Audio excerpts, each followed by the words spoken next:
Warning: our YouTube channel and its videos may contain scenes, language, and content that may not be appropriate for all audiences. These videos include surveillance footage, undercover pursuit of suspects, actual police and rescue operations, and fearless confrontations.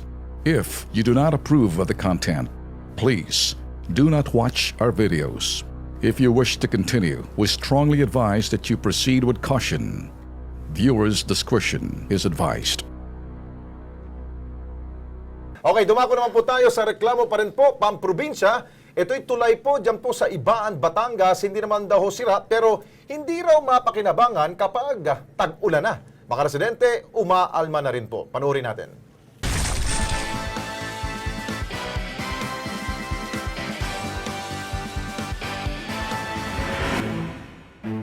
Desperado na ang mga residente ng barangay Katandala sa Ibaan, Batangas.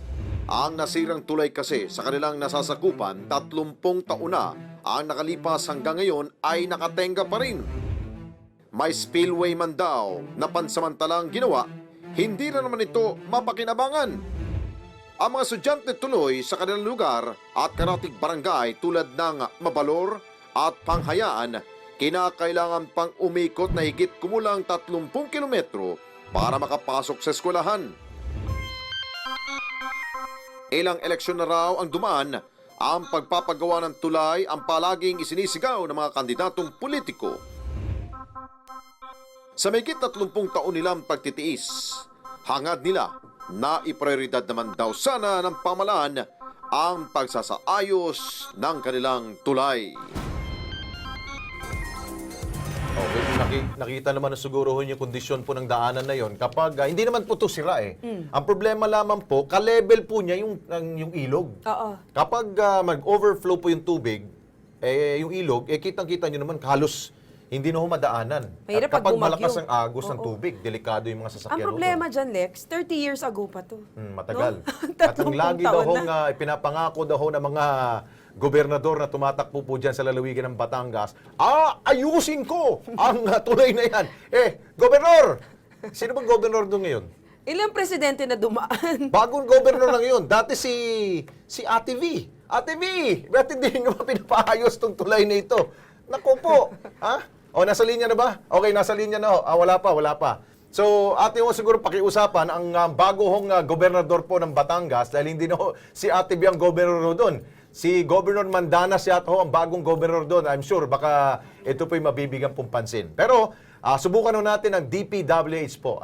District Engineer po, nasa linya na ngayon. Walang iba kundi si Engineer Rudy Angulo. Engineer, magandang gabi po. Si Alex Santos po ito. Kasama ko po si Nika Alehar. Sa Kilos Pronto po tayo live sa UNTV, sir. Magandang gabi po. Magandang gabi, Alex, at sa kasama nyo at saka sa mga nakikinig ko. Engineer, totoo po bang 30 years na daw po itong daanan na yan, yung tulay na yan, at hindi pa rin po nabibigyan po ng solusyon? Kawawa naman po yung ating mga kababayan dyan sa Ibaan. Actually po, yung kalsada at yung tulay, ayan po ay local road. Okay. Hindi po national road. So, sa pagkakaalam ko po, yan po dating merong tulay na Nasira. para Bailey Bridge, Steel Bridge. Oo. Then, nawas out nung nagkaroon ng isang malakas na typhoon at flash flood. Nawas out yung tulay. So, ginawa po ng spillway. Okay. Hindi ko lang po mas-sure kung pero I think that is a provincial road. So, provincial road na nagawa ni spillway. So, ano pwede ho natin matulong ho dito? Bilang kayo po'y nasa national level ho, ang kagawaran ho ninyo ay yung DPWH. So, I'm sure baka meron kayong pwede ba natin makanti ho itong local government po at matulungan ho natin ayusin po yun, sir? Actually po, sir, mga more than 2 weeks ago, nagkaroon ng joint session ang 4 na municipalities. Municipality of Ibaan, San Jose, Taysan at Lubo. Nagkaroon sila ng joint session dyan sa Municipality of Taysan. Ang pinag-usapan nila tungkol dyan sa Spillway na yan. Katandala Bridge. Yung proposed Katandala Bridge, magpapasila ng joint resolution at sa ating mahal na presidente para mapunduhan yung construction ng Katandala Bridge. Oo. Para mapalitan na yung sa ngayon na existing na spillway. So, sa part 2 naman namin sa DPWH, Opo. nag-conduct na ho kami ng mga preliminary engineering. Actually, pinasurvey ko na po.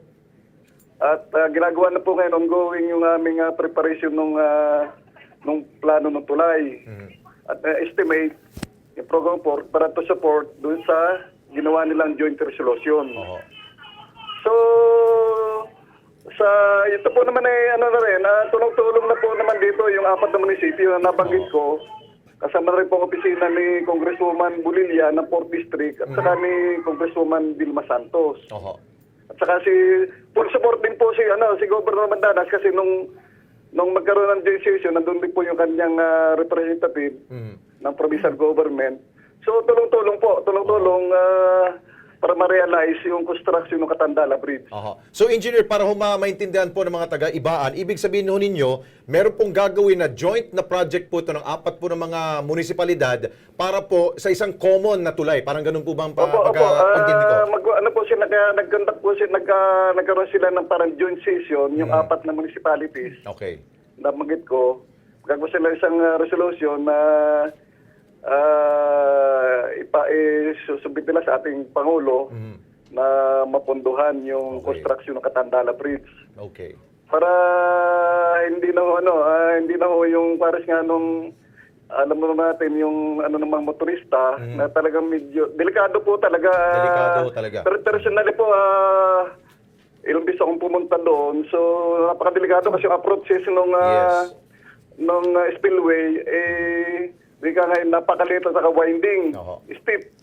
So, at saka pag malakas yung malakas yung agos ng tubig, delikado sa motorista, talagang baka sila Pwede ho silang mapadpad ho doon. Okay. Well, anyway, sir. Napakalakas po ng actually po doon base sa aming siguro parang investigation nung assessment ng lugar napakataas po ng tubig doon. Napakataas ang pagka yung talagang mayroong bagyo napakalakas napakataas ng tubig. Opo. Siguro Engineer Rudy, baka pwede ho ninyong madaliin po dito ang gagawin pong common na tulay para ho meron madaanan. Tapos bibigyan siguro ho ninyo itong babala, itong bridge po o yung spillway po sa Ibaan para hindi ho madisgrasya ho ating mga motorista. Yung siguro po pwede natin mahigit sa inyo. Lunes po. Ngayon pong bago po, hindi naabot ng Lunes bago mag-Friday, palalagyan ko po ng babala. Ng warning.